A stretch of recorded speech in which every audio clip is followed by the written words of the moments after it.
checkbox, also known as tick box, selection box, or check mark, is a small interactive box that allows users to select or deselect a value from a small set of options.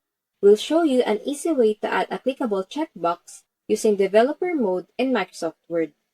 Open a new file, click on New, blank document.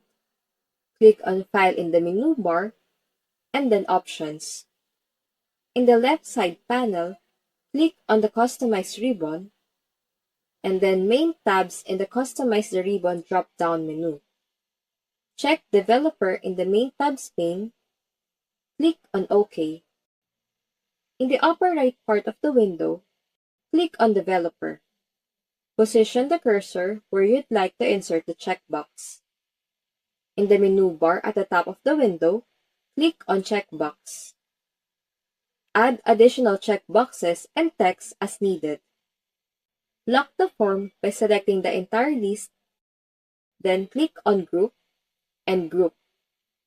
And that's how you insert checkboxes in Microsoft Word. If you found this video helpful, kindly like and subscribe. You may also click and turn on the notification bell so you can be notified from whenever we release new videos.